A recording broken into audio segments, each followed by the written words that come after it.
Good evening. How is everybody? Unbelievable. Welcome to the 2019 Conscious Life Expo. And as you probably know, we're also broadcasting all around the world right now. How cool is that? Give it up. Let's go. Okay. We've got a lot to do tonight. I'm going to jump into this as quick as I can. But before I do,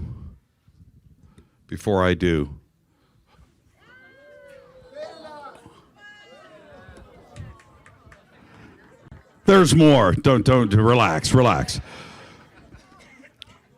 Tonight's a very, very special evening. It's very special. 50 years, Chariots of the Gods. And everybody in this room, everybody here has a Chariots of the Gods story. Everybody here. The first time you read the book, how you got the book, how it changed you. I'm just like you. I have the same story. And for me, I was 1970. I'm 8 years old. My mom, she's not with us anymore. She's real cool, crazy lady, says, check out this book. Gives me a copy of Chariots of the Gods, right? And a couple of years later, I read this. I'm 8 years old. And then the movie comes out.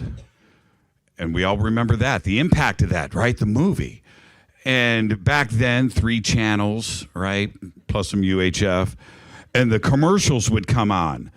And when the commercials would come on, I would wait for the commercials. And the Nazca lines, right? The plane. And I'm like 9 years old, just mind blown, right? Whoa. My mom goes, "You want to go see the movie?" And that changed my life. And everybody here is nodding because you all have the same exact stories, don't you? Don't you? I want to hear it. Right? We do. So this career path started for me.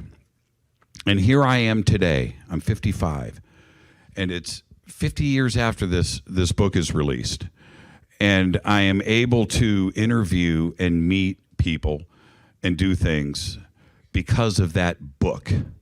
That book is what brought me here. That book is what brought everybody in this room tonight. Look at this. Look at how many people are here. That book brought you here.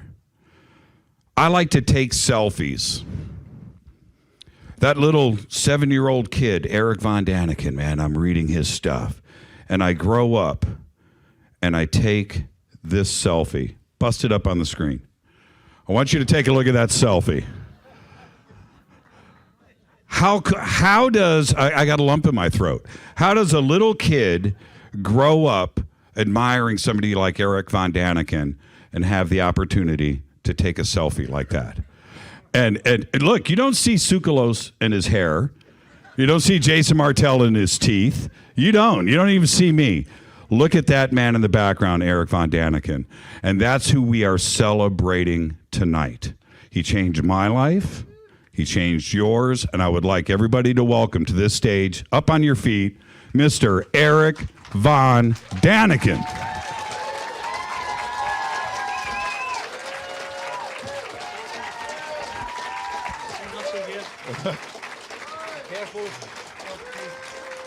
Let's come out to the center here. Mr. Erich von Daniken.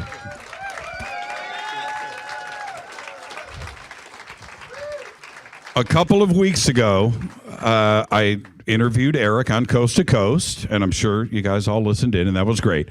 And Erich and I talked before the show that night. And I said, "Erich, let's have fun. Let's enjoy this interview." And Erich said this to me.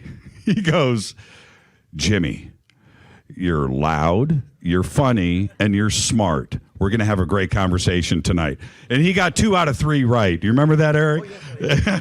Now, really quick, before we sit down and enjoy this evening of celebration, I just have to ask you, 50 years ago, did you have any idea that you would change the world and affect people's lives like you have, where it continues to this day, where you have caused a paradigm shift for so many people. Did you have any idea this was going to happen?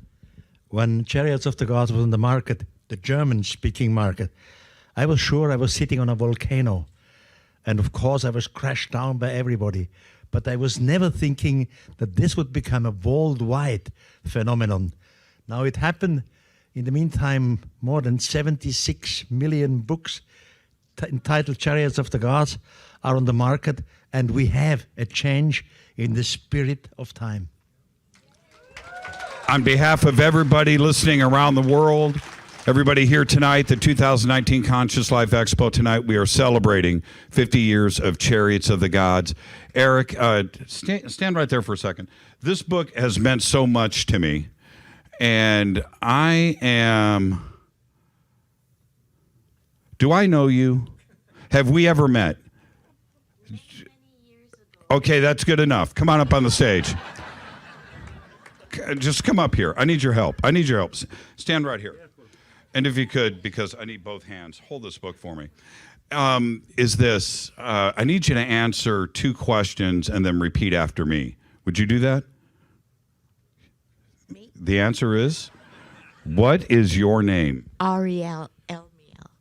Ariel, right? What is your favorite color? Pink. Pink. Okay, I want you to turn to Eric, and I want you to repeat after me. Say, Eric. Eric. Mr. von Daniken. Mr. von Daniken. Would you please sign my copy of Chariots of the Gods? Say it. Would you please sign my copy of Chariots of the God? It is a great pleasure. I'm honored to do this for you. Thank you. Oh, wait. Of course, you need this. Ariel, what a champion, right? Thank you for doing that. This is a very special evening for all of us. Okay? Oh, I got to step aside. She's giving him instructions. This is great. Remember the selfie, right? Think about how cool he is. Years ago, one of the first times that Eric and I had talked, I'm just going to share something private with all of you. He said, hey, I'm coming over to the States. And it would be an honor because we were talking watches. I'm a big watch guy, and he's got a special watch. And he said, why don't you come hang out with me? We'll drink some coffee. We'll smoke a little. And we'll talk watches. What do you say? I'm like, dude, I guess I smoke.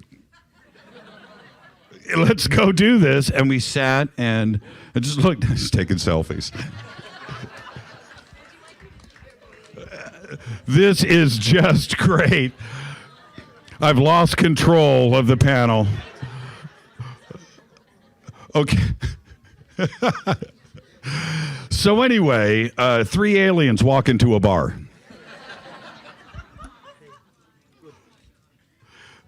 This is a special moment. This is what life is all about. Thank you so much. Ariel, thank you so much for being a champion. Mr. von Daniken, if you could, take the seat of honor in the middle. And let's kick this thing off. Are you guys ready? Are you ready? Oh, I don't believe you. Are you ready? We know her as a researcher, a director, a producer, a documentarian, and of course, the proprietor of Earth Files, earthfiles.com. Linda Moulton Howe. Linda, come on out. Where is Linda?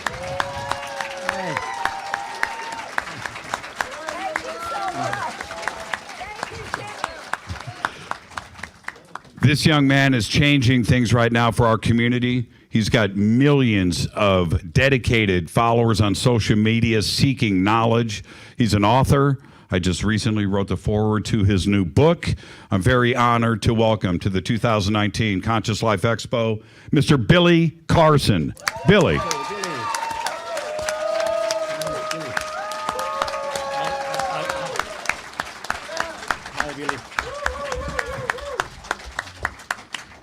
I interviewed this young man a couple of weeks ago on Coast to Coast. He's also featured on Ancient Aliens. He's a teacher. He's an author. He's amazing, and he also rides a Harley Davidson. Please welcome Rabbi Ariel Bar-Zadok.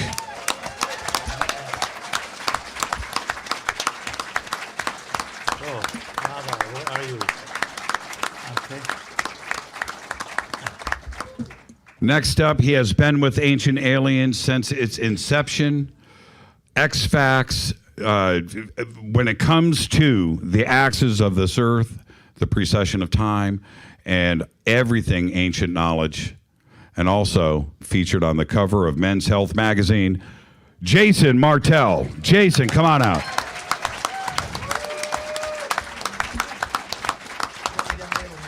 Well, come down next to me, Jason.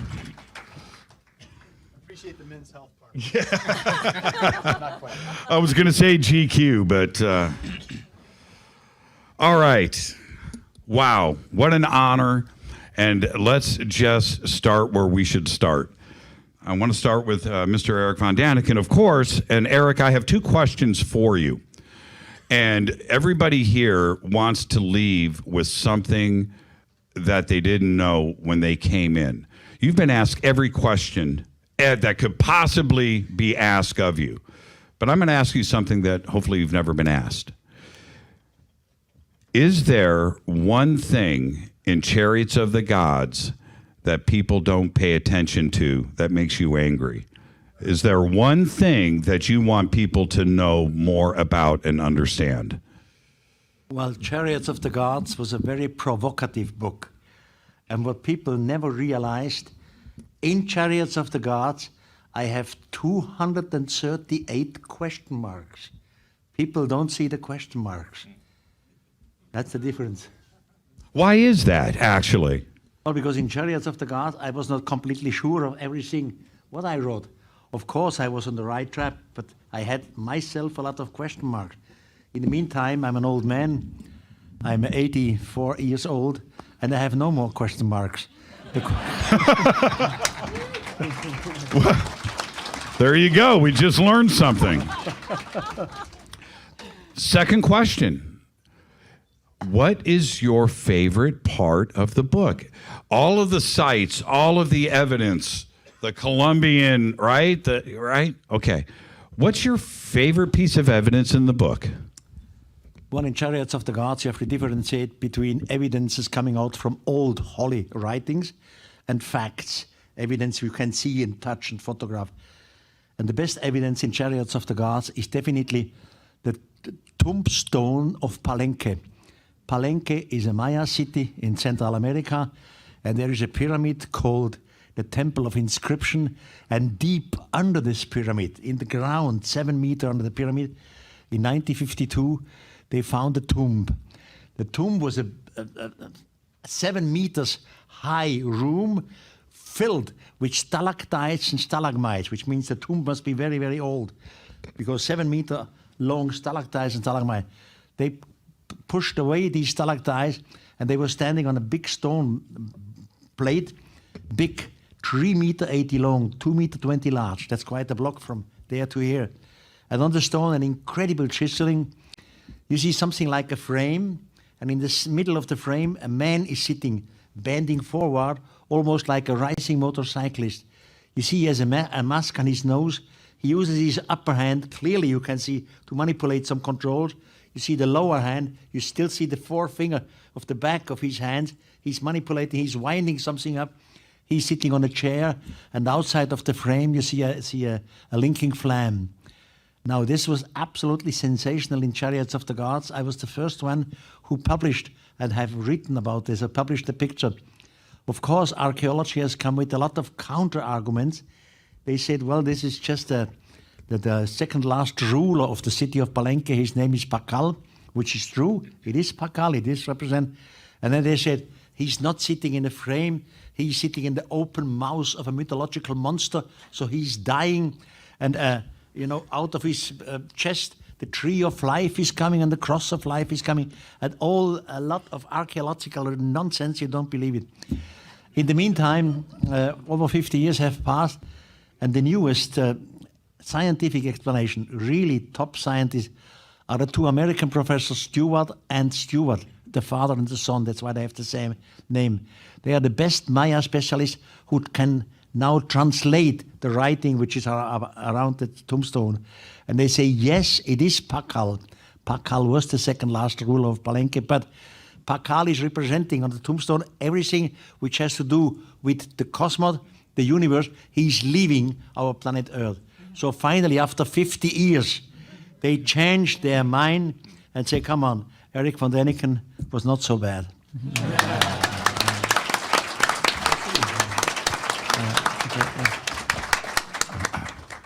Oh, I thought it was on the cover of this. You know, one of the things that blew my mind, and I'm speaking for everybody in this room, was the image of the little sphere with the flames coming off the back and the little point on the front and the little dude in the middle of it. Yes, yeah. Right? With the little pilot looking out the window. You know, and he's kind of like, and he's steering. What else could that be but what is in the image, Erich? I mean, is there another explanation for that? Now, you know, to understand all these things, be it the tombstone of Palenque or be it that example from Yugoslavia, you have to understand what cargo cult is. Very brief. When two societies came together, a technological high society and a technological low society, the lower society does not understand the technology of the higher society. And then they start to imitate stuff, which they have seen. Although they don't know what it is, they imitate it. So the same thing happened with the tombstone of Palenque. They saw somebody in a sort of car moving, etc., and they chiseled it, copied something. The same thing happened with the Yugoslavia. You know, the man who is looking backward, he is in a sort of a UFO or whatever, and he is obviously looking back. He's afraid because somebody is following him. Somebody tries to shoot him down. But this is all cargo cult. This is all imitation. It changed the world, Erich, and it is very rare that somebody changes the world, changes minds. And you did just that. And I'm going to say it as we continue one more time. I would like everybody to show your appreciation. You changed the world, Erich. Thank you. Okay. Yes, thank you for your understanding. Yes, I'm happy. The situation has changed. You know, in the beginning, I mean 50 years ago, every serious personality was against it. You were crashed down by the scientific community. You were crashed down by the astronomers. You were crashed down by the archaeologists. Of course, by the theologians, because in Chariots of the God, I was speaking about the prophet Ezekiel in the Old Testament. And I said Ezekiel did not have a vision. He really saw a chariot, the flying chariot. He describes it with the wings and the wheels. By the way, tomorrow in my speech, I will give you the most modern explanation concerning Ezekiel, etc. So it has changed the world. And in the past, 50 years ago, they said, the scientific community, even if von Daniken is right, even if maybe extraterrestrials do exist somewhere, they would never look like humans. Extraterrestrials, they would look like some monsters with tentacles or whatever, but never like humans. And in the meantime, we know we are simply copies of it. The so-called gods created humans according to their own image. So this does not exclude that you have monsters out there, but there are beings, extraterrestrials, similar to us, or we are similar to them. So in the meantime, the situation has changed. And they said, even if this is possible, extraterrestrials do exist, they do look like human, then we would never come together, because the distances between the stars are measured in light years, and you have no technical way to cross these light years.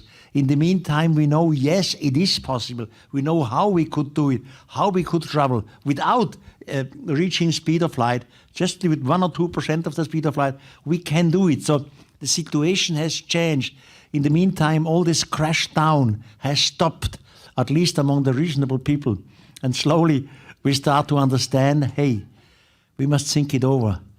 You know, the gods of antiquity, the so-called gods, were in reality astronauts. And by saying so, you never lose your God. You know, I suppose that we were visited by beings from outer space in Stone Age time. our Stone Age people could not understand what these visitors were because it was a high technology. So they believe that these visitors are the gods or some gods. It's all a misunderstanding. We all know there are no gods. There's only one God. So if you accept this basic idea, you have to say, all right, so we were visited by beings from outer space. Where do they come from? What is their evolution? You can go on and say they were visited by another solar system. Okay, where did they come from? So you can continue the game for hundreds, thousands or millions of years. Finally, you come to a starting point where in every respect, with religion, you have to say, here is God, here is creation. So you never lose the real God. I am still one of these figures who pray every evening. Thank you for that. And with all of the critics, Erich, over the years, you've written 30 plus books, you've kept up the good fight, but they kept the pressure on you too as well. Was there ever a point, thank goodness you didn't give up, but was there ever a point where you're like, you know what, I'm just tired. I can't do this anymore. No, that's not my character. As more as I am attacked, as more I fight back. I'm a good fighter, yeah. As it should be. Let's go to Rabbi Ariel Bar-Zadok. Rabbi, I'm going to ask the same question with all of the panelists tonight, because we all have that one thing that we got from Chariots of the Gods.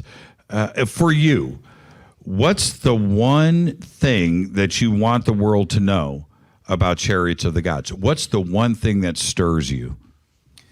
Well, I would think my experience with the book might be different from many others. I came to the book at a very much older age, probably I would think in my 30s or older.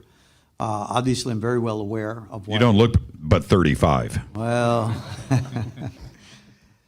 I'm obviously very well aware of what Erich has written, and needless to say, there are things that we do disagree with, but that's not the point. It's not even important. Why? Simply because what Erich has been doing is creating a phenomena. Matter of fact, the point that Linda and I were discussing just before we came onto our panel tonight, we were discussing how things happen in certain ways, in certain times. Like the Bible says, there's a time and a purpose for all things under heaven. Or what Carl Jung would say, that there are actually like waves that happen in the collective unconscious.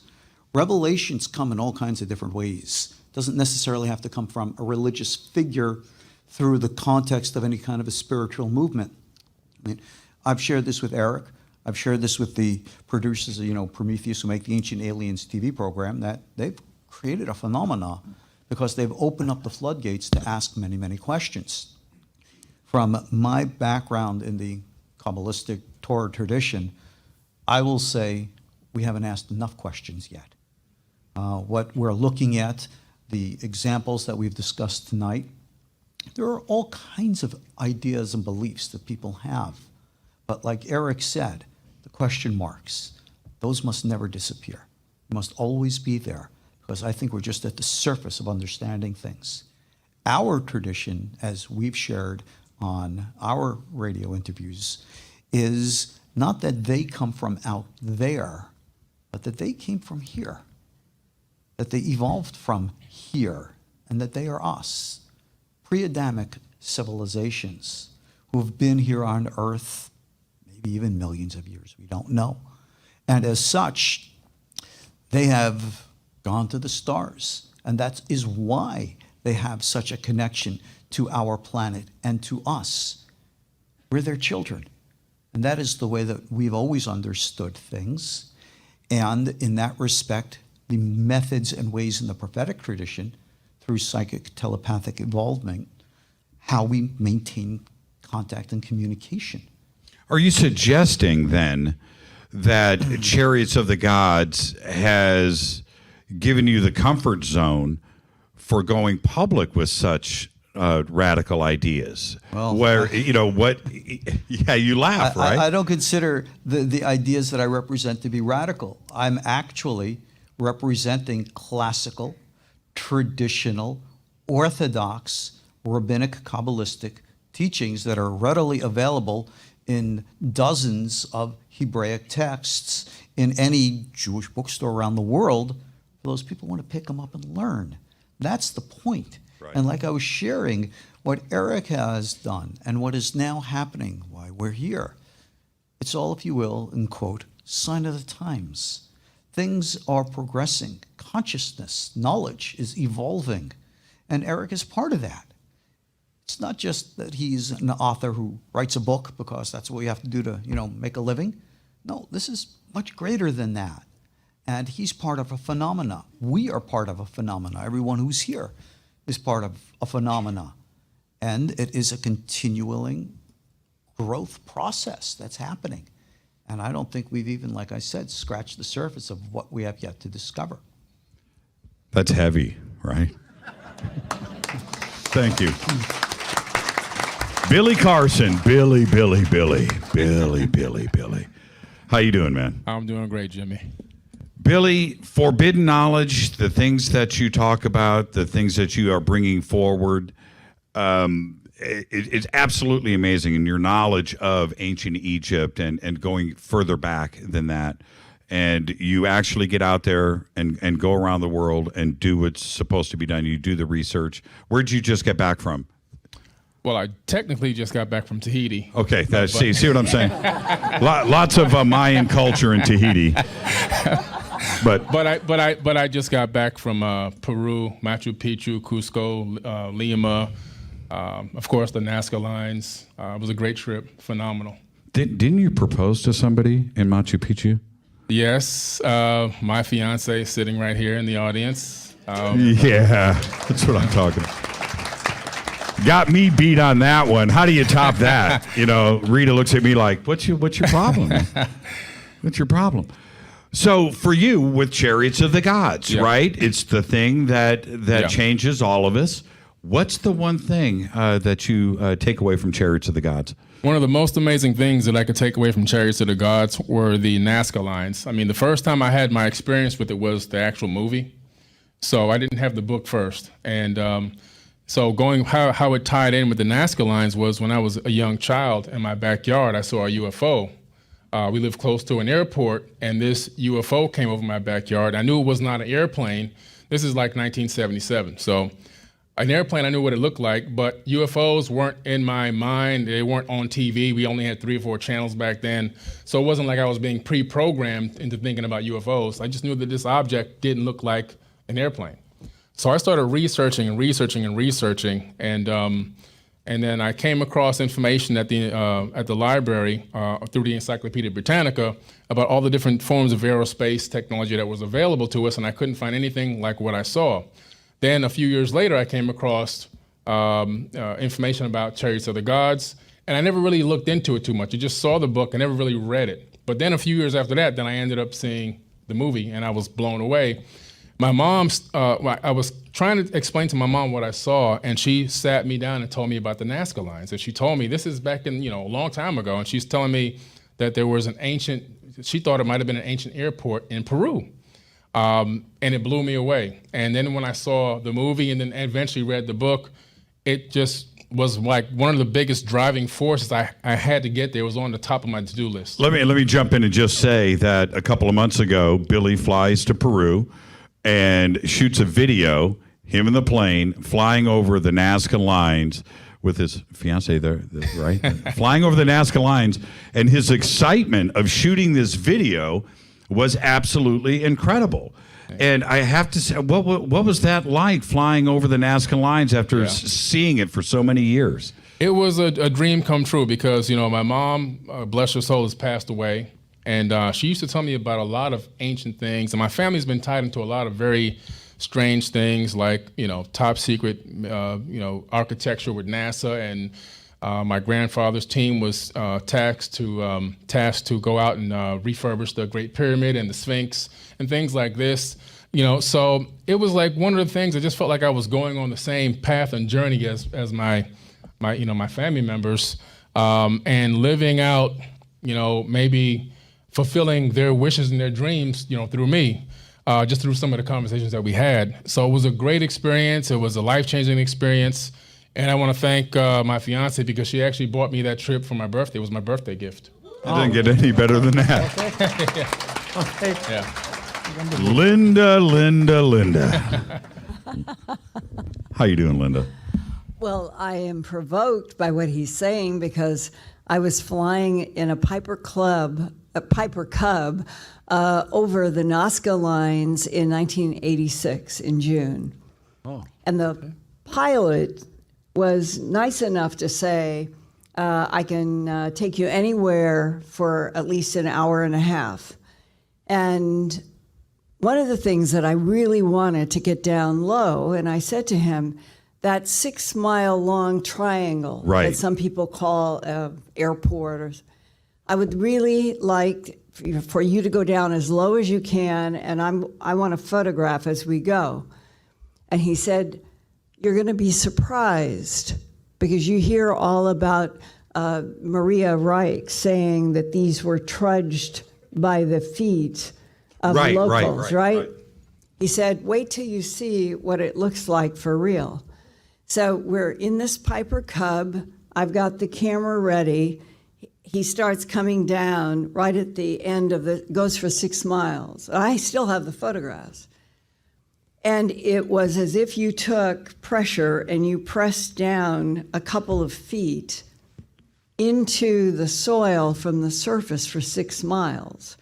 And NASA and others have done laser where you look at what the edges are, and lasers on that are nearly perfect. Straight. So the pilot said, I can fly you for an hour from the Nazca plain, and he did. And we went up from what everybody goes, we went into the Andes, and there were patterns impressed into the ground an hour out of Nazca. And I said, why is this not being reported? Why is the Reich point of view that these are people trudging through ground with their feet? And he said, because people have made money on tourism the other way. And he said, those of us who live here and fly, we know this is not possible. He said, I know, and he took me up to another high. It was really high. It isn't any place that people could have walked and trudged. And it went like in, if you go about, let's see, it's about 90 minutes outside of Nazca, maybe an hour. There's another area that has a tremendous number of geometries. And it's quite different than the plains of Nazca. The pilots that fly that region, they look at the whole thing. We only hear about the plains of Nazca. And he said, when you go to the altitudes that some of these patterns are an hour going into the Andes, nobody could do this. That was 1986 with a pilot flying me around. And those photos that I have of that 6 miles, and it's pressed in, and he said to me, how would anybody on the planet do this? And obviously on the other side is where Erich introduced, from my point of view, the truth. And you know, Erich, I don't know if you've talked with Michio Kaku at NYU, but I interviewed Michio Kaku, the scientist who has done a variety of books having to do with hyperspace and black holes and time travel. And Michio Kaku told me, and he's written about this very thing, he said, we are very provincial on the Earth. We constantly are referencing everything through us when it should be the other way around. That if you are in a 13.8 billion light year universe, it's almost 12. You can divide it by four epochs, and you'll have 3 billion per.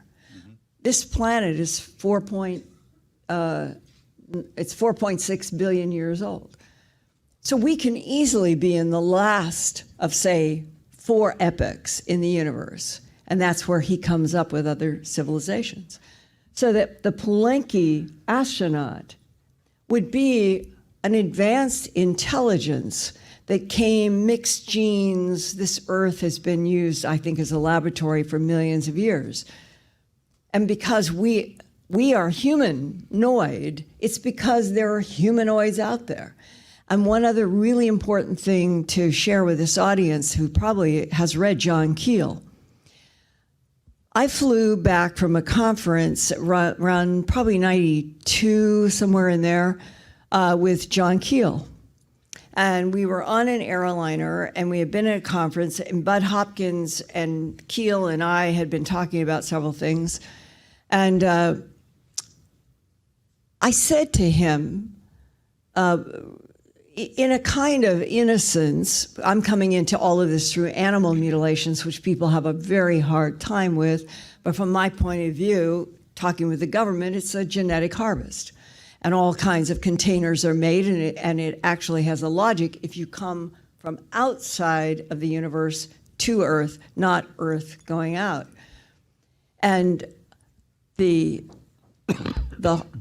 entire issue of why are we the way we are, I said to John Keel on that airliner, where do you put the grays, the reptiles, the praying mantises, the tall whites?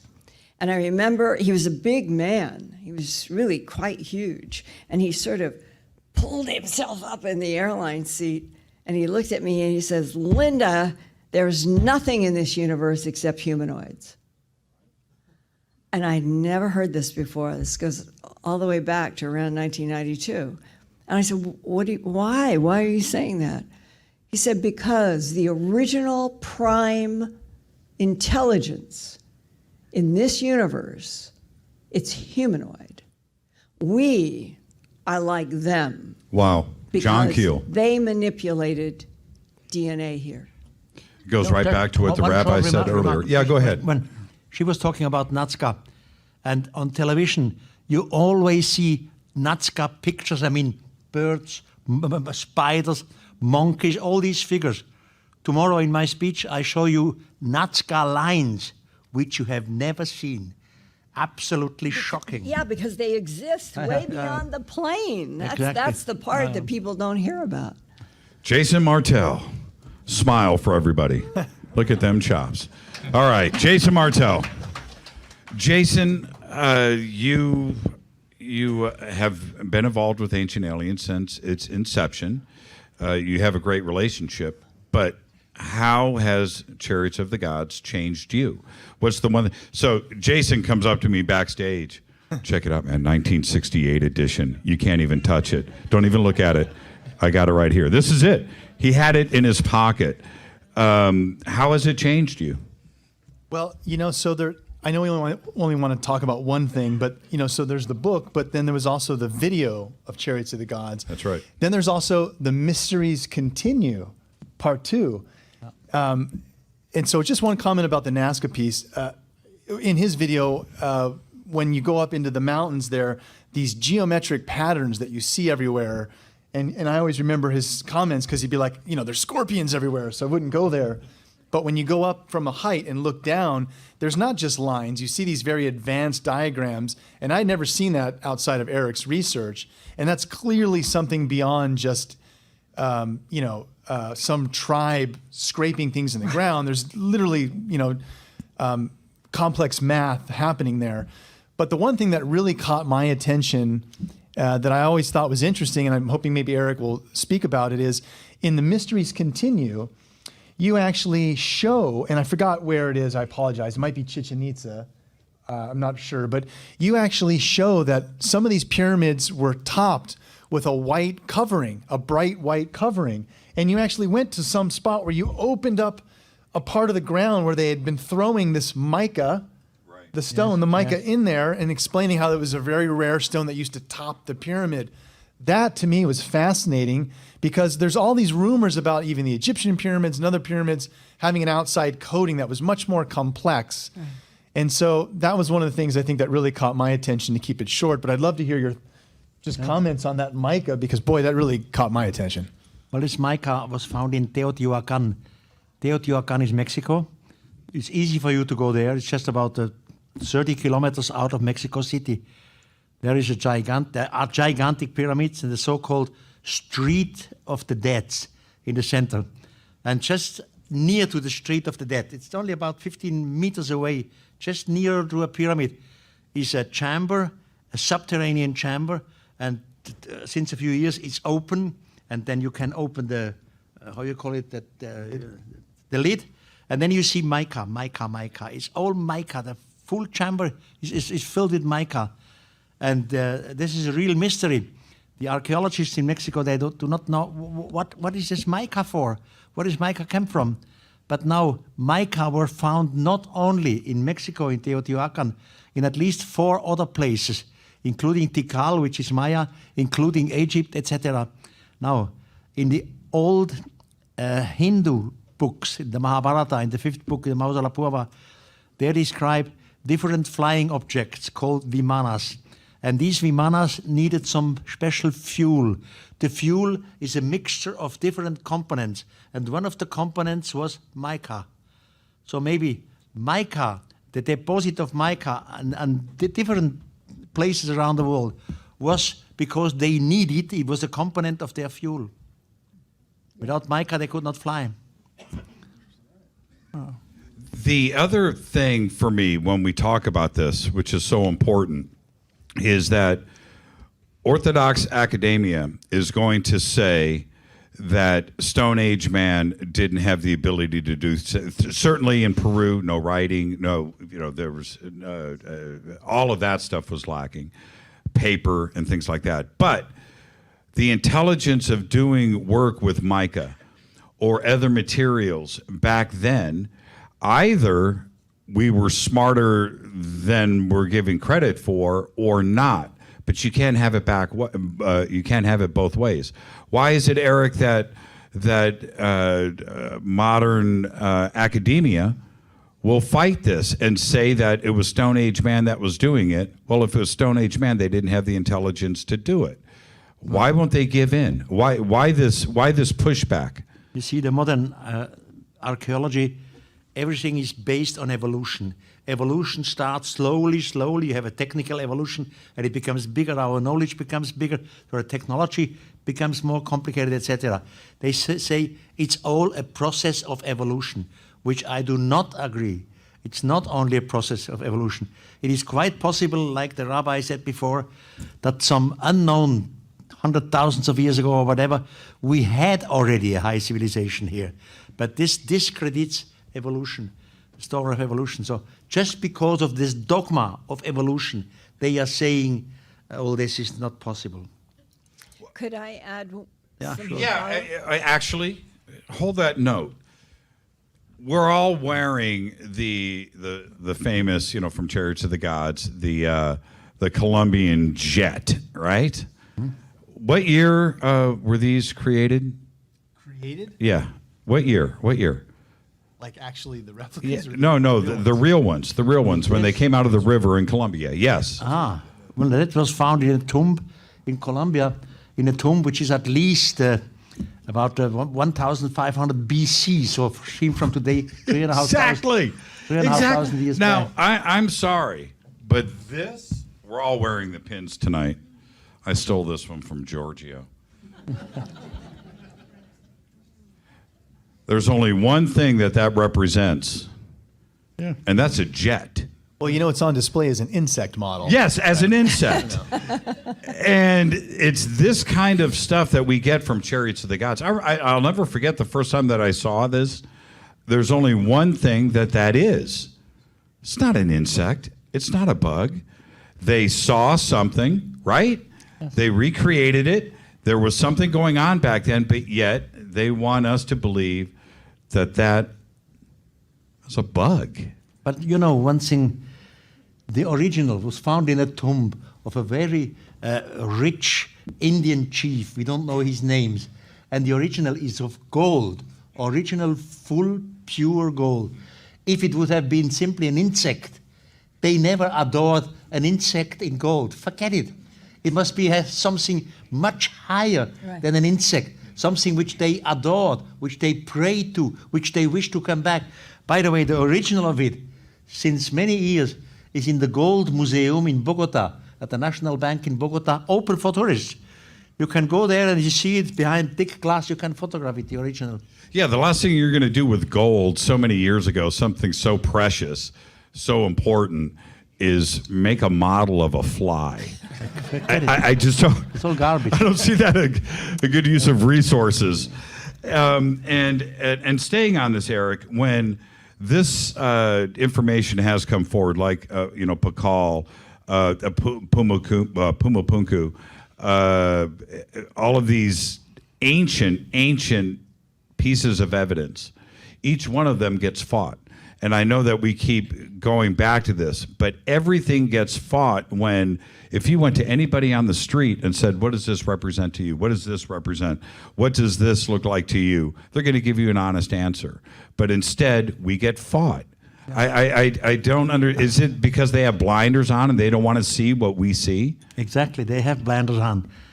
They don't want to see what is normal. They don't think normally anymore. They think complicated. Could I add to Yes, things? Linda, go ahead. I think it's because power brokers with a capital P and a capital B have been manipulating the planet for so long, and the power brokers may not necessarily be Homo sapiens sapien. ... Yeah, clarify. And tomorrow, I'm going to show here in a workshop 2 pieces of an hour I'm doing with a Navy SEAL who is backlighted and voice altered about Antarctica.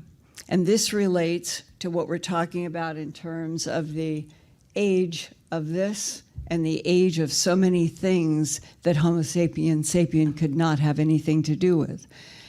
And tomorrow I'm going to, in addition to having he's a real Navy SEAL. I think he is the first ever of a Navy SEAL on record who has walked in this underground archaeology under 2 miles of ice in Antarctica on a mission.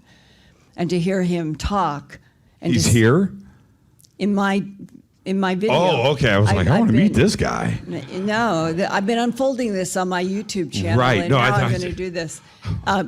That I don't think anybody's ever heard a Navy SEAL who has walked in this archaeology 2 miles down under ice. Is this somebody that would go public?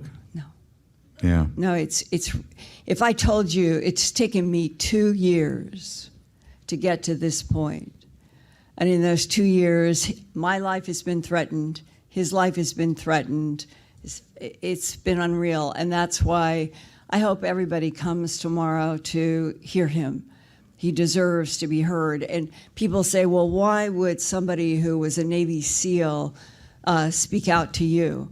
It's very interesting that some of the people who have been in special forces have seen me on television in Ancient Aliens and now the YouTube channel that I do on Wednesdays. And I'm getting more and more communications than I ever have had before. Maybe it has something to do with the administration, I'm not sure.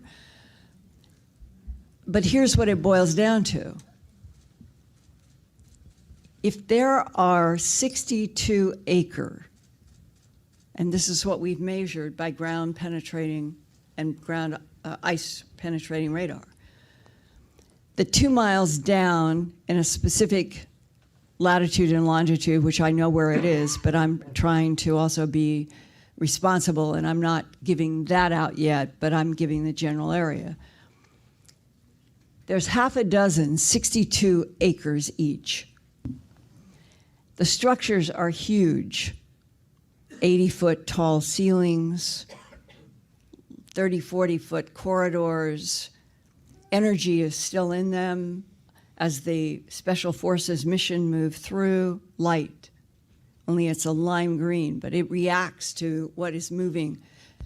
They look for the energy sources. We're trying to understand how is this 2 miles under the ice still powered. But here is, if you leave tonight with no other thing to think about, it is this. I asked the SEAL and another one who's been there 3 times that I don't have on video yet. And I said, how could these have been built with ice, 2 miles of ice? And they said, well, it's our understanding that it was built before. You can start doing this yourself. Go to Google, go to Wikipedia, go to geophysics, and say, when was the last time that Antarctica was free of ice? It's fascinating. You would think in this world that we would have an exact answer. It's not clear. A consensus is 34 million years ago. And let me just give you a couple of things to think about. If you go back to Gondwana land and Pangaea, when all the world land was congealed, let's call it that, about 100 million years ago, something was happening volcanically, chaos in the Earth's magma, who knows. A round piece of land as wide as the United States. Antarctica is as wide as the United States. It's huge.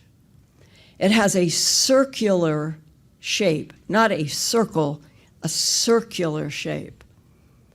It starts coming down between 100 million years ago and 34 million years ago, and during that entire period, it was hot, tropical. The pollen is palm trees and all the things that would grow only in certain temperatures. From 34 million years ago to 33 million years ago, something dramatic happened. That's when, by 33 million, ice was building up over the entire continent that had moved down to the South Pole. It had been in the South Pole position and was tropical, hot. Something happened. As the SEAL and I talked, if that geophysical timeline is true, and that's right now I'm posing it as a thought exercise, then all of those 62-acre sites, 2 miles under ice, the SEALs are getting to by submarines. There is a submarine entrance, whoever made it. They have other ways of getting.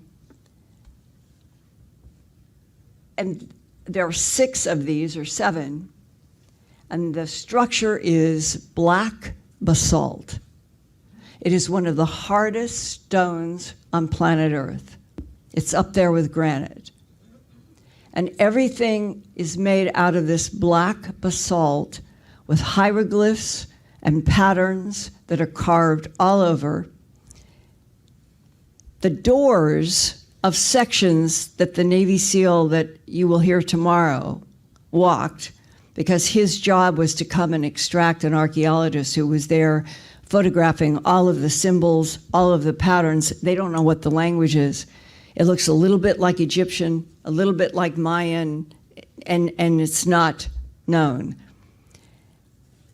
He said, you walk up, and they had measured, each door in this huge thing was 18 feet thick.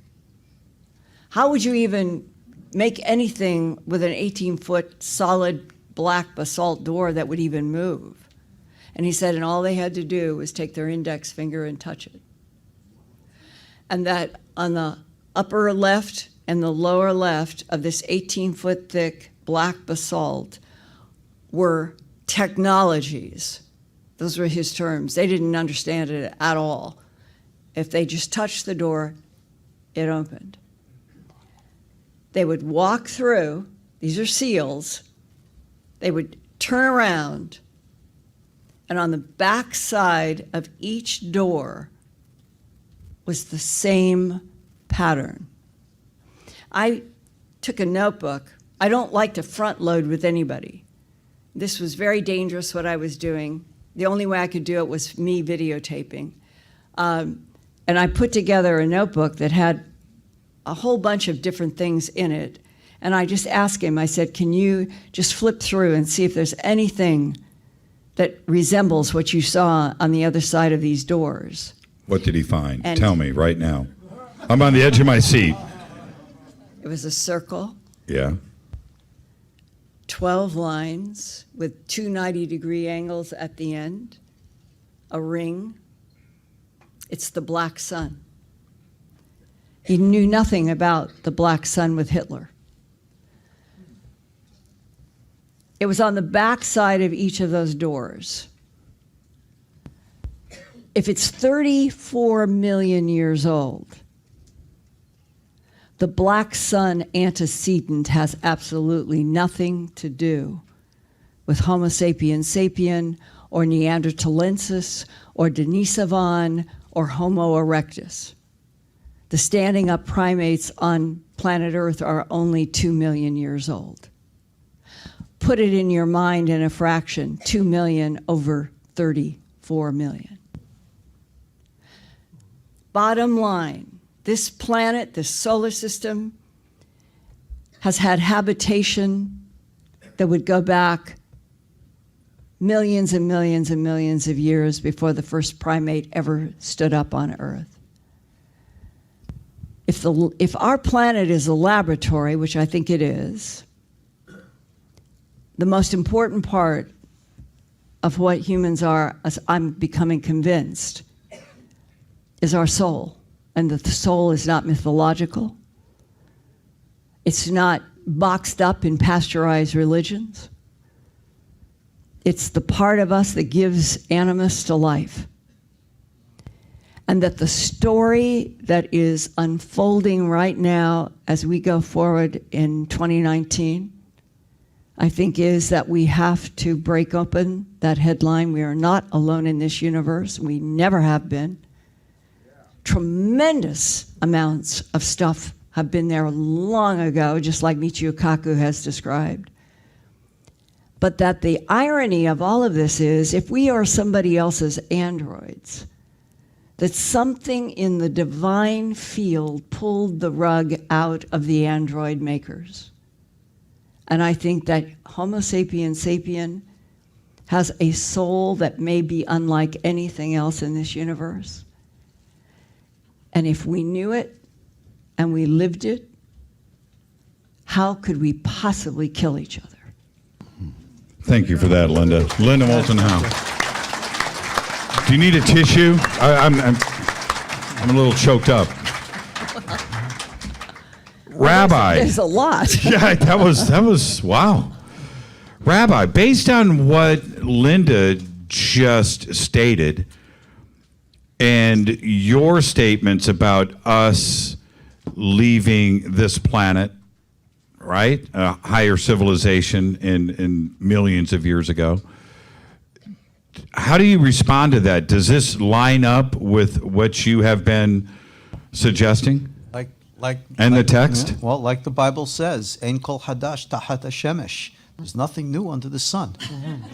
Everything that we've been sharing here, like I've been trying to say, there's nothing new here, right? When we're talking about all these discoveries with the Nazca lines and things like that, there's nothing new here. I don't consider these to be amazing, as many people do. The question is, why do we consider these things wonderful or amazing or revelatory? And the answer is, and Linda understands this, it's not so much what we're discovering as much as what have we been taught? Exactly. Well, right? Rabbi, I want you to expand for the audience, though. Let me expand on this for a quick second. Okay, Because okay. Eric hit on this. All right? Eric hit on this, right? When he was facing all kinds of opposition, because we have been taught what to believe. We have been given a pattern that this is the accepted norm. And when we find so many things which don't fit into that pattern, then we consider them to be wonderful, amazing, whatever. Whereas the truth is, these things have been the norm, and that which we have received as information is a lie. And this is what I want you, thank you for that. This is what I want you to, for the audience, so, and those listening and watching around the world, I want them to understand what you are talking about here. for clarification. How long ago would this civilization have started to advance far enough to leave this planet? We're talking about us that is coming back and visiting. Yeah. I want you to be very clear so they understand Okay, what you're trying to say. Let's be very clear, and I will speak again from the point of view as described in traditional Orthodox Torah Kabbalistic literature. Not my own perspectives, not my own interpretations. There, it's been well known that which we call pre-Adamic civilizations, that according to some, there's been life on Earth maybe dating back billions of years. We believe, of course, that it all is by a divine design, a divine plan of God. And it is clearly understood, even echoed within the biblical tradition, that one of the earliest civilizations, most likely on Earth, was of a reptilian form. We read about this and misunderstand this from the serpent in the Bible, the story of Adam and Eve in the Garden of Eden. But we have from our tradition well known that the serpent, as we know from the Bible, spoke. But we know that it stood erect, had arms and legs, and was obviously intelligent. If that's not a reptilian humanoid predating Adamic civilization, well, there it is right there in the Bible. These things, again, are not revelatory to us. It is understood that this was just a representative of a much older, ancient race of beings referred to in earlier literature, a book called the Sefer Yetzirah, the Book of Formation, readily available in English. A group called the TEILE, T-E-L-I, were referred to as the dragons. Curious statement made about them, that they rule in the universe like a king upon the throne. Who are these entities? We have literature dating back literally thousands of years who describe who they are, what they are. And they're understood to be an advanced race of dragons, reptilian entities who, not like in the Western traditions, who are viewed to be evil, bad, fallen angels and the like, but rather close to God, holy. Reference actually to the book of Isaiah chapter 6, where it speaks about the seraphim. Most people do not understand that word correctly. The word seraph in Hebrew doesn't mean enlightened, burning ones. That would be soref. But seraph, difference of vowels, means a reptilian. Based in the book of Numbers, where it says Moses put the, on the staff, a serpent, a symbol of a serpent, who was a seraph. This is a race, the seraphim, or reptilian entities. Just like in the Chinese tradition and the ancient Judaic tradition, we have a clear Masorah, an ancient tradition of an ancient race. Indigenous to this earth, most likely. Millions of years old, very possible. There is nothing in the original Hebraic Torah Kabbalistic record to contradict any of these things. And that's why we don't consider it such a profound revelation, simply because we've known about these things for thousands of years. So, and I'm not making light of this, I'm not being cavalier, but when you hear somebody say, a witness, a contactee, say, then I saw the reptilians, they came in my room, we had a conversation, for you, your reaction is, we've been writing about that for years. Yeah, I could tell you Rabbi Menachem Tziyuni wrote about that in the 14th century. I could tell you Rabbi Yehuda Hasid wrote about that in the 11th century. And I could tell you about Rabbi Yehuda Fatih who wrote about that in the 19th, 20th century. These things have been around for a while. But again, it's because we've been taught these things are not true. These things do not happen. That when people have these experiences, then it becomes this revelatory, profound experience. Linda and I, again, we were sharing before coming up here, and you were sharing about, out-of-body experiences. Out-of-body of children. And Linda was saying how, she's had her, I've had mine. Yeah. And people say, wow, that's so profound, it's so unique. And no, it's not. It's actually rather common. It's just that we're taught not to pay attention to these things, not to believe in these things. And not to talk about them with anyone. Right, because mystical experiences in general are frowned upon. They're looked down. They're not rational, analytical, or whatever we want to call them. And as such, because we've created this little itsy-bitsy box of what we accept, and anything outside the box, we don't accept or believe. And are we always taught, think outside the box? I mean, Do you know how many people are in this room right now going, I want to hang out with the rabbi. I want to hang out with this guy.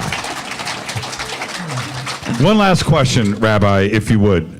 You are, like you said, you were exposed to this at the age of 30, relative newcomer in all regards, but Ancient Aliens is a worldwide phenomenon.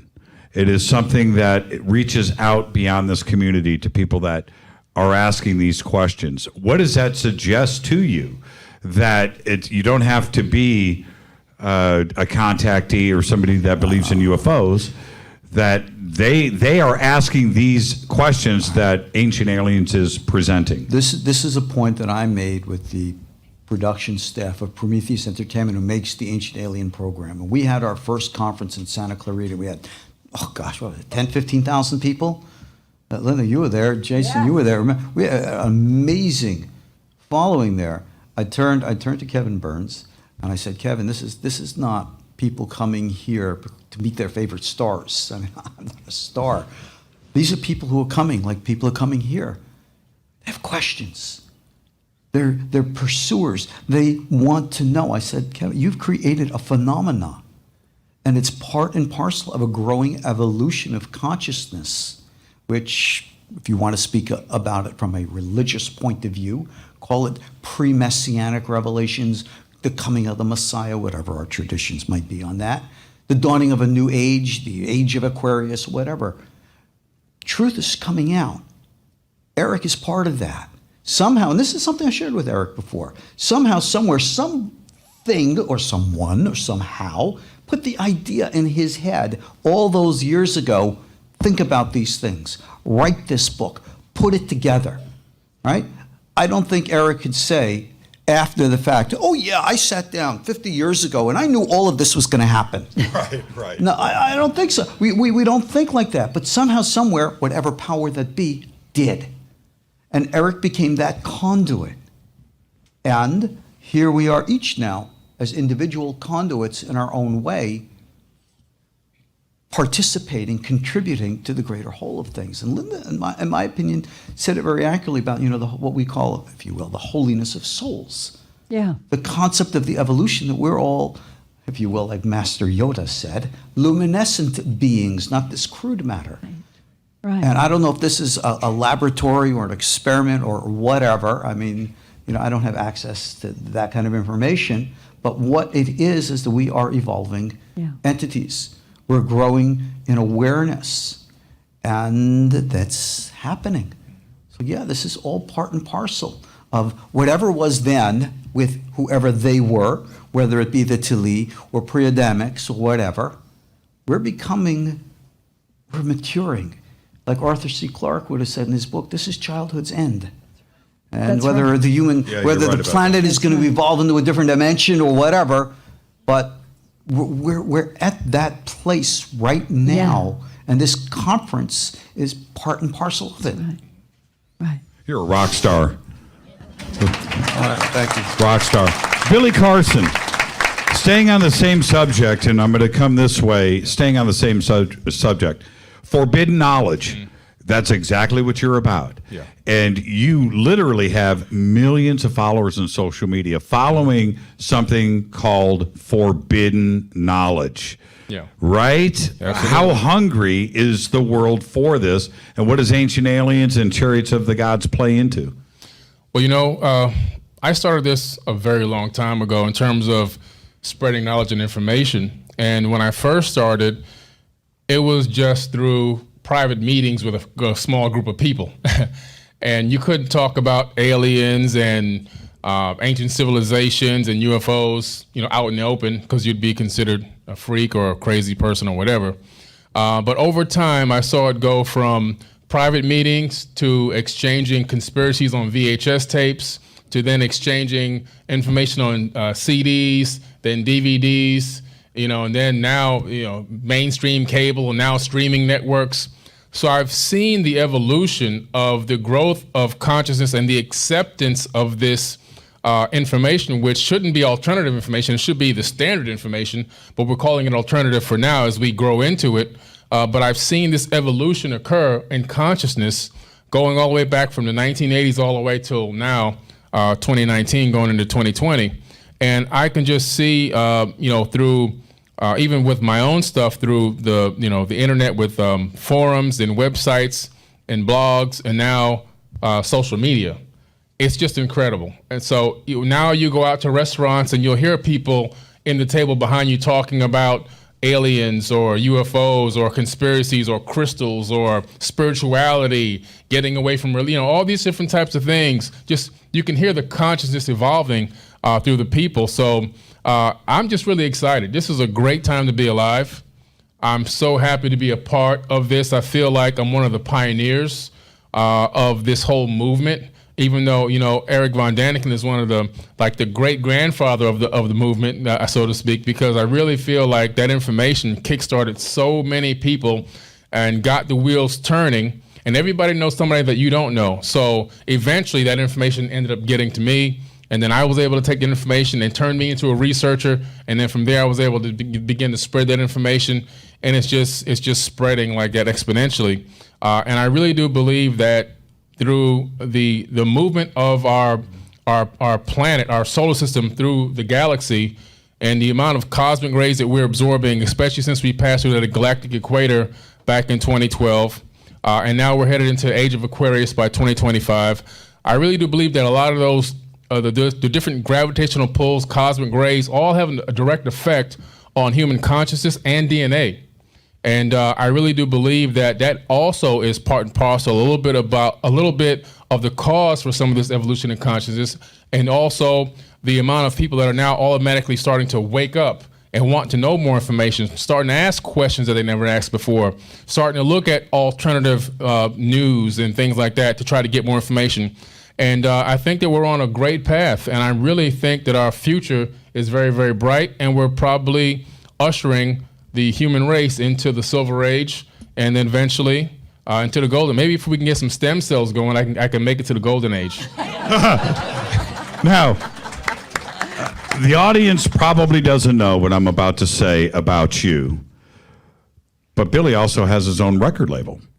And about 6 months ago, one of his artists charted on Billboard, four charts, Yes, sir. Four charts for 8 weeks. Four charts charted, and with songs like Anunnaki. I'm not making this up. And I want you to comment briefly on that, where you are obviously putting your money where your mouth is when it comes to this and forbidden knowledge, to go into the hip-hop community like that and have an extremely successful album. I talked about this on Coast and Fade to Black, and you wrote a song called Fade to Black that was released as a single. Yeah. And you fully accept what social media, other forms of media, will do to spread the message. And I want to commend you for that. I want your comments. Thank you. Yeah, I started a label called Pantheon Elite Records, and the whole concept behind it was I was looking for a way to spread more information to more people through music, because music is the biggest medium or source to send information out in the world. There's nothing bigger, I think, than music. And so I figured if I can tap into the younger crowd who doesn't know who Forbidden Knowledge is, who is Billy Carson, they don't know who I am. I'm just this old guy up here. So I said, if I can get the beats that the kids love, because everybody hears the beat first before they know the words. You never know the words instantaneously. You always hear the beat first. So I said, if I can get the beats down and then lace those beats with verses that have information about consciousness, about chakras, about ancient history, about conspiracies, and all these different types of things, then eventually they'll start to learn the words. And when they start learning the words, they're going to say, well, what am I talking about? What is an Anunnaki? What is a false flag? And and then they're going to go on Google. And it worked. So I started creating all of these researchers. How great is that? Yeah. And it was an incredible vision that I received, that I downloaded from the universe, and it came into me, and I started looking for an artist, and I found a phenomenal artist named Donnie Arcade, and me and him partnered up. And since then, we've brought a couple more artists on, and we've done phenomenal. Like you said, we charted on Billboard with songs like Anunnaki and Words from My Subconscious, which talks about how the subconscious works, 7 chakras. So we explain the 7 chakras in a rap song and how the chakra system works. This is no joke, by the way. This is no joke. To the ethereal realm and crystal technology. We go, metaphysics. We talk about so many different, of course, in ancient history. And the videos are incredible too. Thank you, I appreciate it. Thank you so much. So it's been a very big success, and we're looking forward to growing and continue to put out more information and more knowledge and more new tracks. So when you're going down the street and you see a couple of kids, Anunnaki, you know what's up. They may not know what's up, but they're going to go home and Google it, right? They're going to go home and Google it. They always do. I mean, we've been on radio shows, and even the radio hosts would be like, man, we've been playing this song. We've been getting a lot of calls to play it over and over again. And, I just got to ask you, man, what is this? What is this Anunnaki? Or what is, he goes, I just got to hear from you, because when I went on Google, it talked about reptilian aliens. So, yeah, it's amazing. It's just amazing to see that development of consciousness and people actually accepting this music and playing it millions and millions of times. And what I did was I said, okay, how can I get this music out without spending millions of dollars like mainstream record labels? So I already had the platform through Forbidden Knowledge putting out content that would go viral. Every day I probably make 3 or 4 posts that go viral that day. I mean, 200, 300, 400,000 views, sometimes millions in a day. So I said, I'm going to start putting the music behind the content. So I would make videos that show, depict information about whether it's ancient history or conspiracies or medicine or technology, and I will put the music playing in the background and then watch the post go viral. And I would see a post go viral, 2-3 million views. The song gets played 2-3 million times in a few days. The next thing you know, it's got 10,000 downloads or 20,000 streams on Apple Music or whatever, and you go in the back door that way. You got to know how to play in the Matrix. Thank you so much for that, Billy. Okay. It's so impressive. I remember when the album charted, you and I are friends, and we had just, we were somewhere traveling together, and I get back to LA, and I contact Donnie to bring him on Coast. And I felt so good about it, but there's one thing you have to do. You have to trust but verify. That's what you do, right?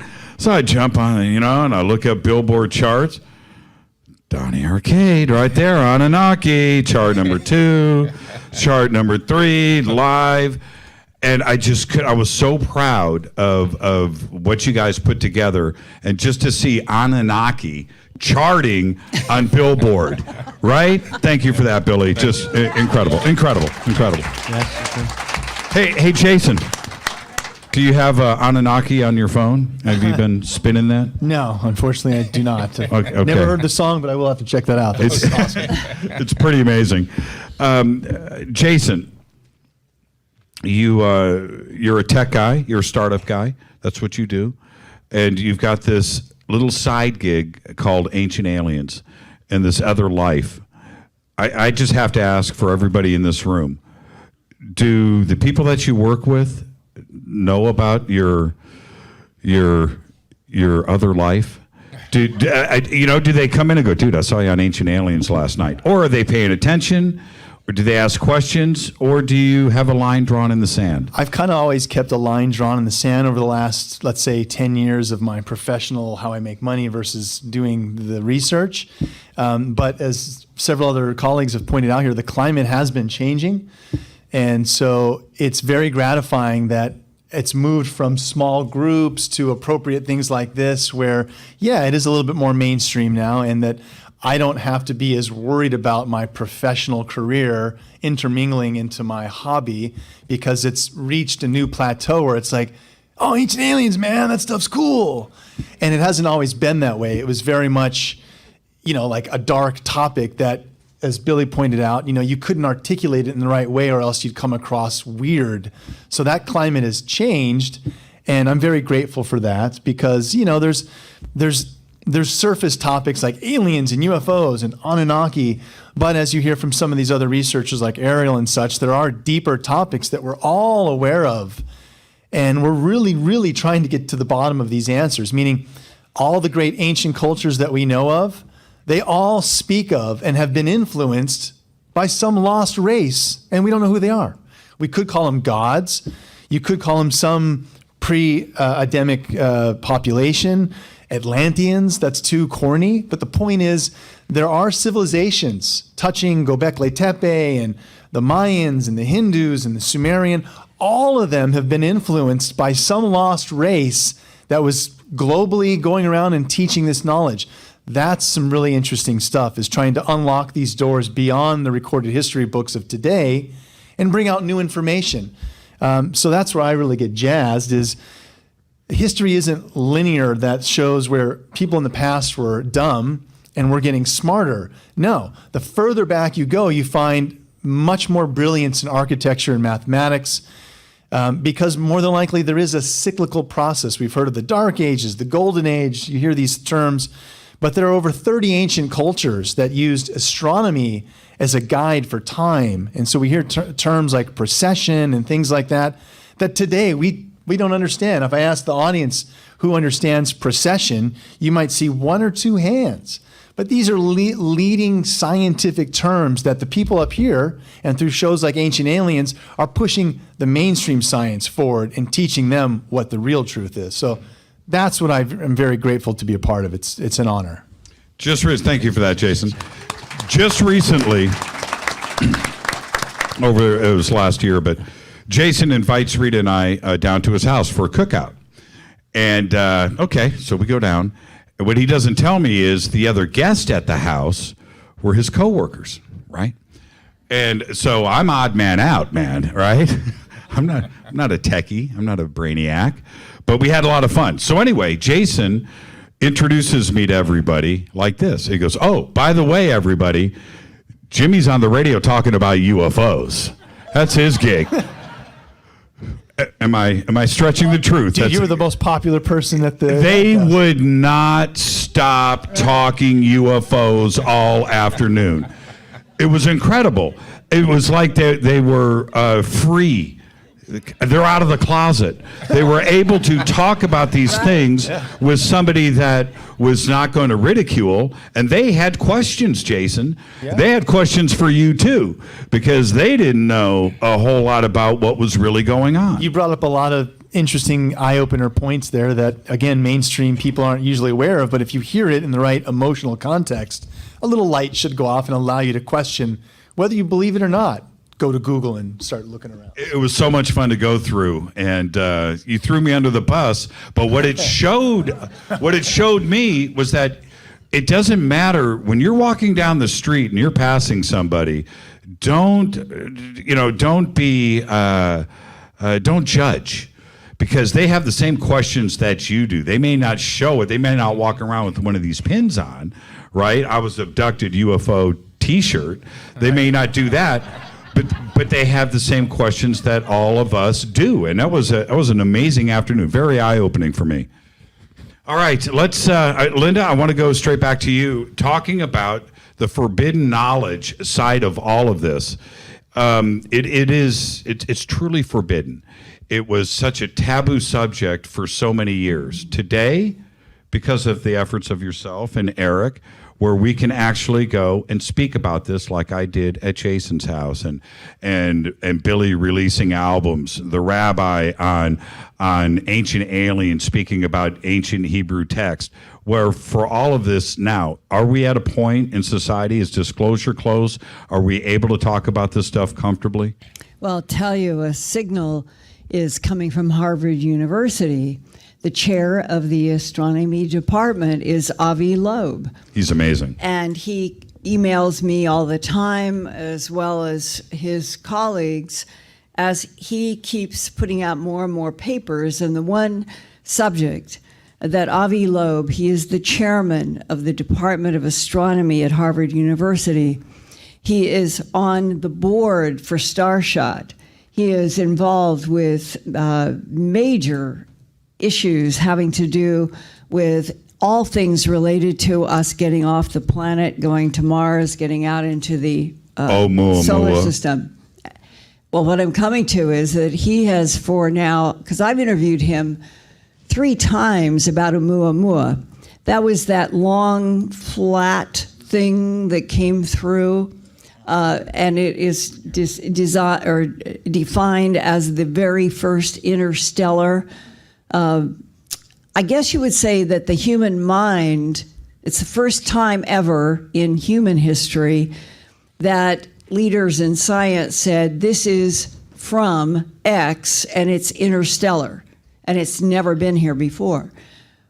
Well, within 9 months of its appearance, and all of, you may not know this is one piece to remember.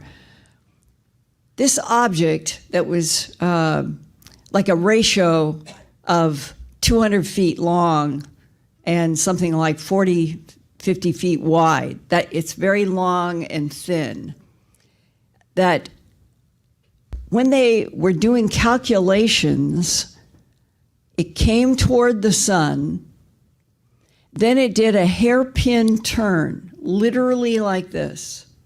You can see the animation of all the astronomers who studied this and were amazed.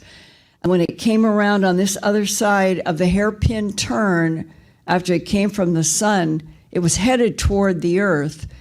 It took off. It was going 57,000 miles an hour. It increased in speed. Well, this is what I'm coming to. Yes. It's 57,000 miles an hour.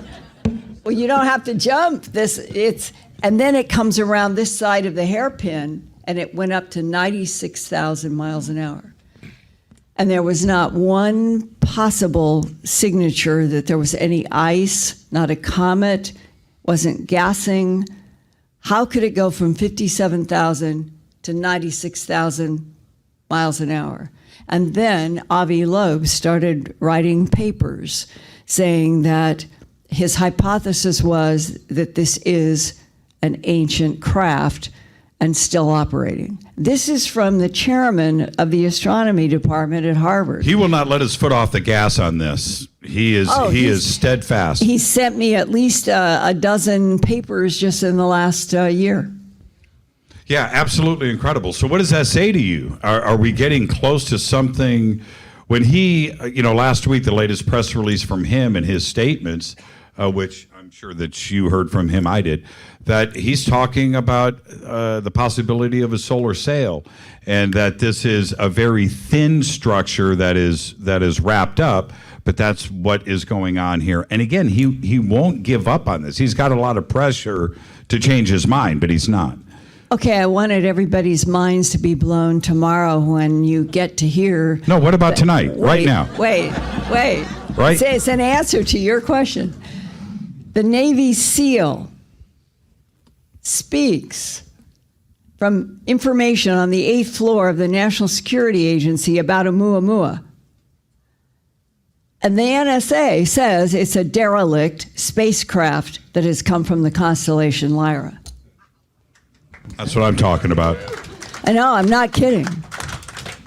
Why are we as a planet not being told this information? How in the hell have we ended up on a concocted planet where only a handful of people have the right to even know that something that comes through that is the first interstellar object, and that the head of the Harvard and SEALs and everybody else knows that it is some form of spacecraft, and the rest of us are told to go away? Linda for president 2020. That's a good idea. I'll take right there. Right there. I'll sign that one. Open this up. Eric. Yes, sir. Disclosure. Is that a word that you're concerned with? Of course. I absolutely agree with her. Why are these things not coming to public? Why? Yes. What's wrong with our media? As your president, I'm sorry, I'm just a visitor from Switzerland. As your president says, it's a lot of fake news here is going on. Oh, it's horrible. So There's no fake news in Switzerland, Eric. Of course. The world is full of fake news. That's the fault. I just saw a video from a president from a Russian republic. I don't forget his name. I forgot his name because it's a complicated Russian name. The president of a republic in Russia. Before the camera, he said he was abducted by extraterrestrials. Oh yes. And then in the original Russian interview, I saw the original with translation. The interviewer asked the president, said, "But Mr. President, do you know you will be ridiculed because of this?" He said, "Yes, I know I will be ridiculed." "Why do you go to public and say it?" "Because the extraterrestrials asked me to go to public."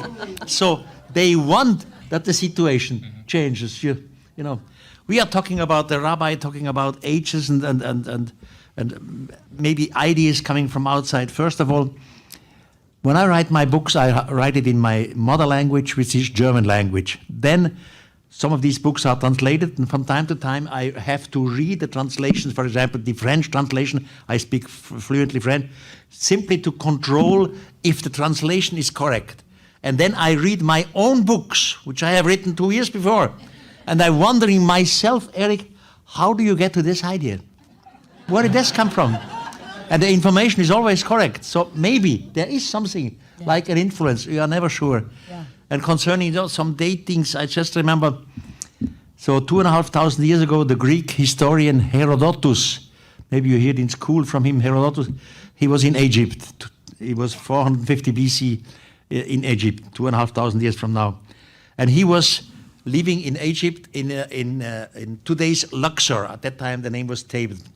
And he writes, in the second book of history, he writes that the priests of Thebes showed him, Herodotus, 241 statues made out of stone and wood. And the high priest gave to every statue an explanation. That was his name, he was living from then, and so on. 248 statues. And at the end of the road, the high priest said, these 248 statues, 41 statues represent 11,340 years. At that time, the gods from the firmament were among the humans. Since that time, they have not returned. Now, 11,340 years. But Herodot made these statements 2,500 years from now on. So we have to add the 2,500 years from now to Herodot. Roughly 14,000 years ago, according to Herodotus, the gods from outer space were among the humans. We never hear about this information. But you can read it in the book of Herodot, the second book of history. You never hear something because it contradicts evolution. Accordingly to Egyptology, the history of Egypt starts roughly 3000 BC, but never 14,000 BC. Göbekli Tepe is Göbekli Tepe. It's 12,000 years old. I know. Yeah, and that is clearly something truly bizarre because I have stood there in the middle of it.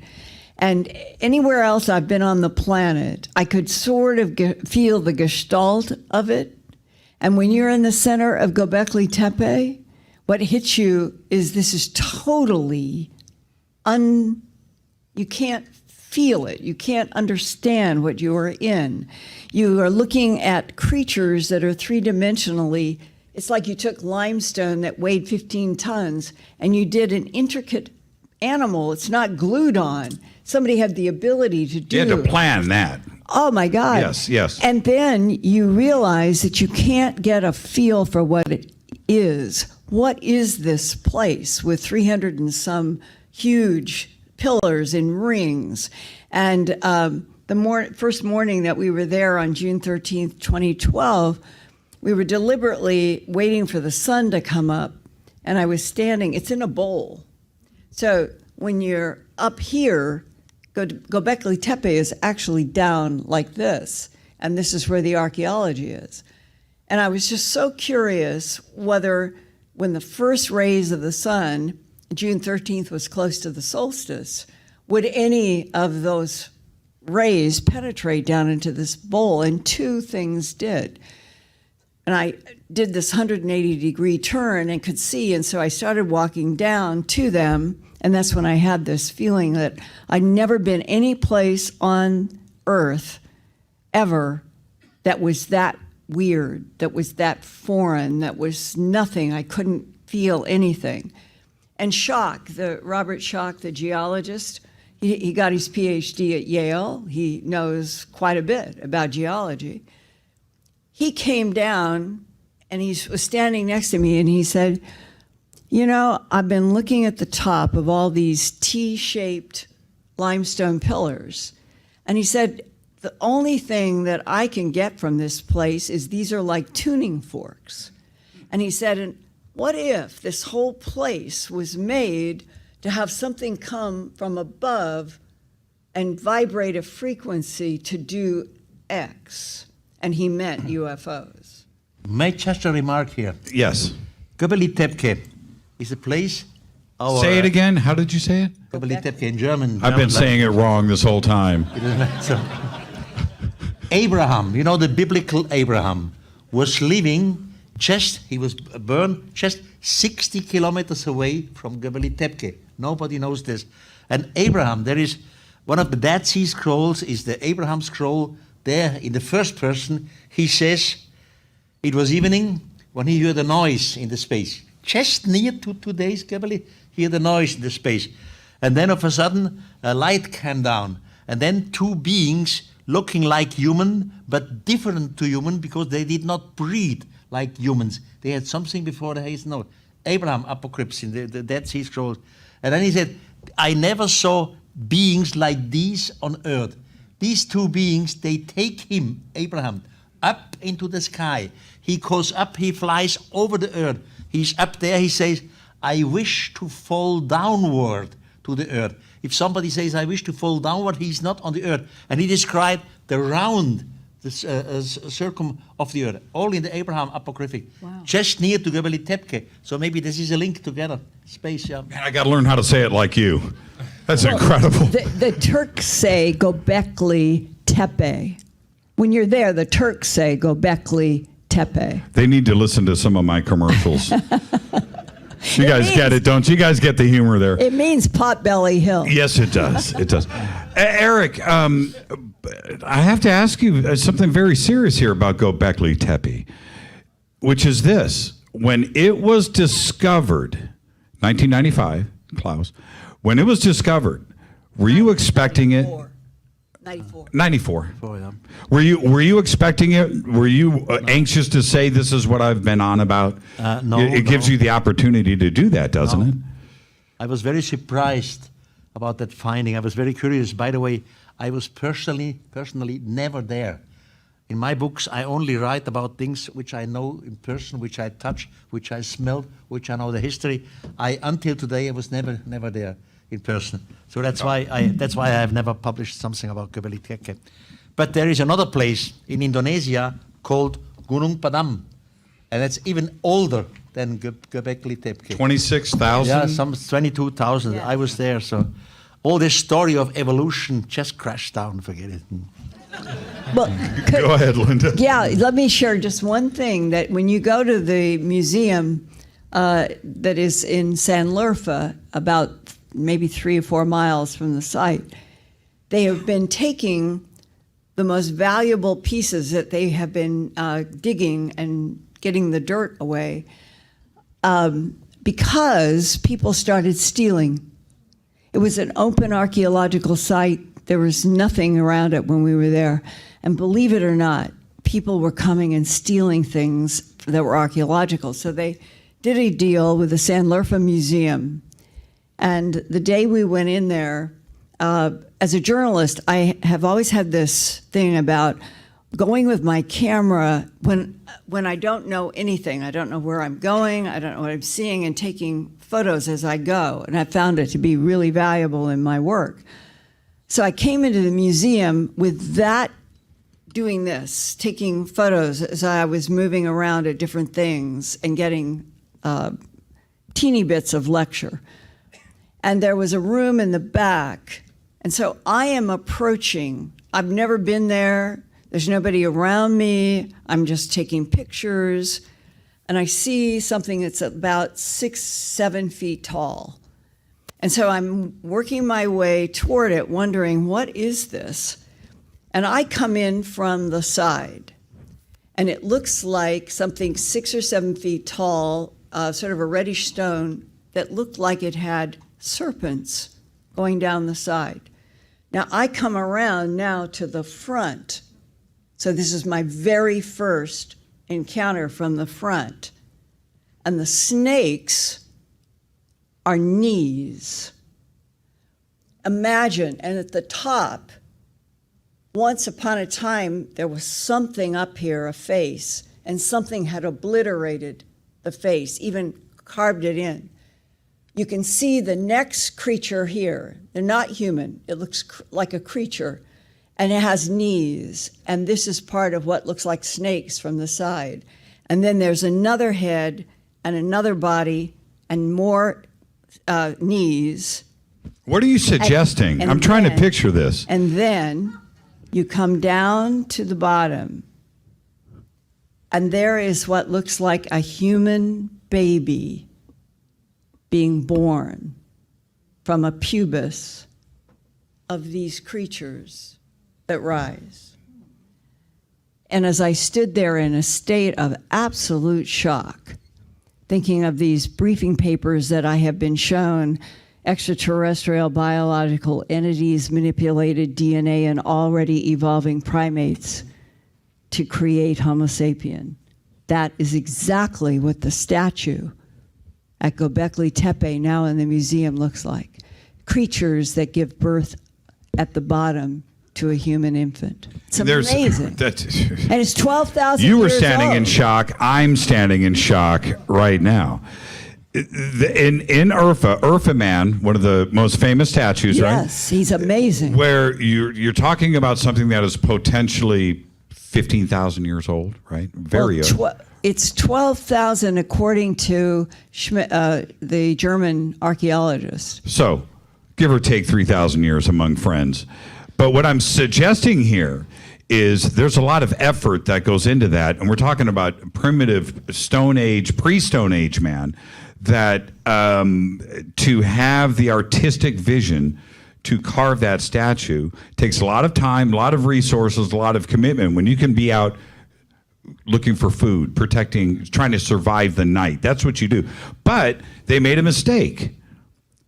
6 fingers. Well, do you understand? As you're standing there, I'm the one who raised that originally on Coast and other things having come How back. do you make a mistake of 6 fingers Okay. when you are carving a statue? Well, I ask you. The issue is, as we were standing there in the museum, the Urfa man is holding, you assume, the penis Okay, erect. there's families here. Well, He might be holding 2, and that's a whole nother. and there are 5 fingers on the outside. And you assume that there is another. Keep it So clean, it's- right. It's implied. Right.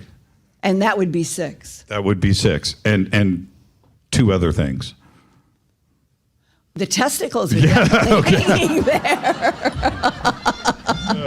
It's hot in here. It's hot. It's hot. So, schnooning. It's hot. Yes, they are there.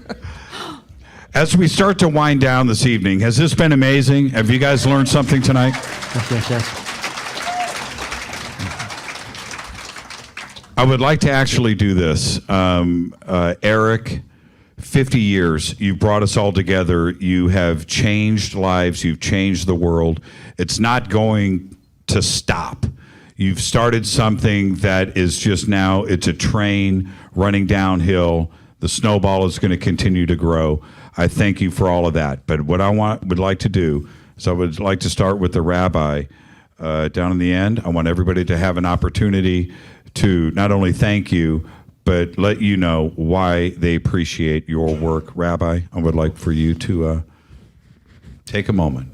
Why I appreciate Eric's work? Is that the question? Well, I think I've already answered the question. Like I said, it's part and parcel of something that's happening. All right? I think, again, the point that I want to emphasize is that we often mistakenly believe that, in quote, revelation or insights have to come from spiritual religious figures. That's just not the way reality works. So yeah, I think what Erich has done has made a very, very important contribution to what's going on. It's influenced, obviously, everyone here on this panel to make their own discoveries, their own investigations, the information of which they share with others. And like dominoes, one thing leads to another. So we're in a process, a never-ending story, and we're in the middle of it. Let me jump in on that point. Once these dominoes do start to fall, there is no stopping, is there? Well, I don't think that they ever stop. You see, I don't believe that we're in a process where something just began, we're in the middle, and then it ends. Right. No, I think we're in a continuing cycle of revelation. There's, like it says, again, nothing new under the sun. We're a continuing process of growth, call it evolution, if you will, spiritual revelation, all different terms to describe the same effect. And we're all part of that. Every one of us is part of it. I think that is where we have to recognize, like Linda was talking about the importance of souls. Well, we're all part of a greater whole. And when we recognize as individuals our part, then we recognize our own self-value, our own self-worth, and then where we fit into the greater scheme of things, till ultimately, eventually, we realize that we all are one. And that's exactly what the biblical message was right in the beginning, when it says God created all humanity in the divine image. It was never one group, one race, one type, all. Rabbi, how did you get so cool? I don't know. Maybe it's riding my Harley, raising my dogs, having my beautiful wife, you know, a whole bunch of different things. So Unbelievable. Thank you so much. Thank you so much. Billy, we're here tonight celebrating 50 years of Chariots of the Gods. How thankful are you for that book? I am very thankful to Mr. von Daniken. I've been a very big fan of his for a very, very long time. His work has led me into research into the Enuma Elish, the Seven Tablets of Creation, the Atrahasis epic, the Epic of Gilgamesh, the Mahabharata, the Bhagavad Gita, the Indian Vedas. Because of this man, I literally have become, considered one of the top researchers in the world in ancient history, ancient societies. And I thank him so much for that, because he was able to be a conduit to receive the information and to then take that, to recognize that he had this information and to put it out there in a way that people can consume it. And that's not easy to do. And the next level was that it inspired me to write my own book, which is, now doing very well. And I want to thank you as well, Jimmy, for doing the forward on the next one. But I thank you very much, Erich von Daniken, because you really have had a very, very huge impact on my life. Thank you, very kind of you. Thank you. Very nice. Thank you. So, Linda, I'm going to let you have the last word, so you just be patient. You just be patient. Jason. Yeah, so kind of along the lines of what Billy was saying, it's interesting is when I'm 45, and 20 years ago when I first started talking about these topics, people struggle how to communicate this stuff in a way where the person listening to you is grasping it. And so there's only been a handful of research, and I can literally only name really two. Zecharia Sitchin, God rest his soul. I learned a lot about linguistics from him, mentioning a lot of the things that you said there. And then from Erich, I got a lot of the visuals, a lot of the actual locations. And then some of these things are just basic concepts, but made such an impact when being able to communicate it to others. Things like cargo cult, where you can see in the video Chariots of the Gods. It's a very simple concept. There's these aboriginals. They've made a straw model of a plane. They scrape away a runway, and they're staring for hours, trying to get these planes to come back. It's the same concept of what we were doing for thousands of years in some form. So I thank you, Erich, for being able to arm myself and others with facts and knowledge that give us a passion infusion so that I can explain it to others, and they're like, damn. And that's really a gift, to be able to inspire others to carry that message. So thank you. Thank you very kind. Thank you so much for that, Jason. Perfect. Linda, you've known Erich for a very, very long time. How thankful are you to Erich for 50 years of Chariots of the Gods? Well, I honor him in every way possible. And I remember the first time that I read Chariots of the Gods, I was at Stanford University.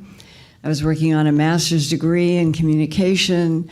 I was working in the physics department. I was doing a documentary for the medical center, all things related to hard science. But the book just seared me. It went in. And when I look back, that would have been at the end of the 60s. I had no idea that a decade later, in 79, that I would begin a path that would not end for 40-some years into the future, which was to find out why animals around the world were being killed and excisions taken from the body without any blood and no tracks, and even internal organs missing upon necropsy with no surgical excisions on the outside of the body. And having sheriffs say to me, Linda, the perpetrators are creatures from outer space, and then they would back up their own eyewitness stories of having seen beams of light come from circular lights in the sky, with an animal going down to the ground or an animal rising in a beam of light. And I would try to get those witnesses to talk on television about seeing animals rising in a technology that we humans did not have and were not using. And the ranchers would say, I'll never, never, never stand in front of a TV camera because everybody will say I'm crazy. And that's what's so incredible about this moment tonight. We're all beginning to finally talk more with each other about the truth. And that the animal mutilations are a disturbing and strange part of an interaction with other intelligences. And I can say that to you with firm fact beyond all that I have reported. There are hostiles, there are friendlies, and there are neutrals in all of this. You and I and the entire planet deserve to be told all of it. And we're never going to be able to stand up if we aren't told the truth. And this man started this 50 years ago. Thank you so much, Linda. Thank you very much. Thank you, very nice of you. So I'm going to sum that up. Linda's blaming Erich for her change of direction at Stanford. Starting it. Yeah. Erich, thank you. But here's the obvious question, young man. What is next? We all, each and every human, we have in us a monster. This monster is called curiosity.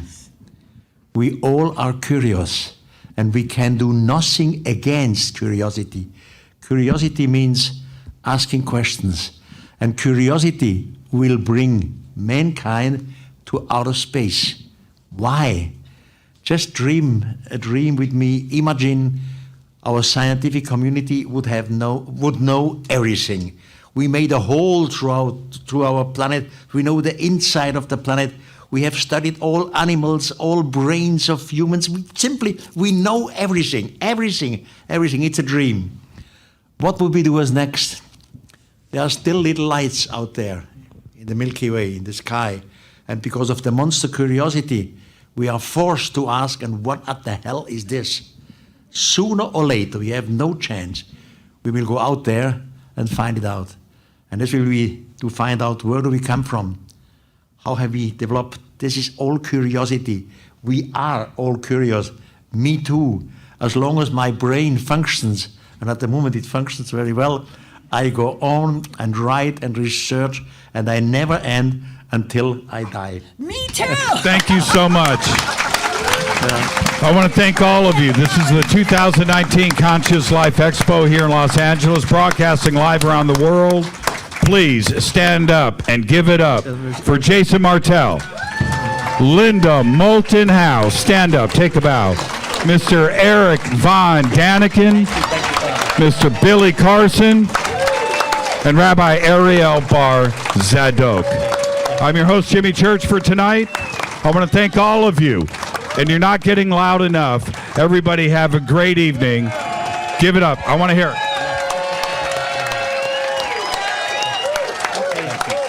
Yes, thank you very much. Okay. Wow, Thank you so much. Good night. it was a pleasure to meet you. It was a pleasure to meet you. Wow, that was fun.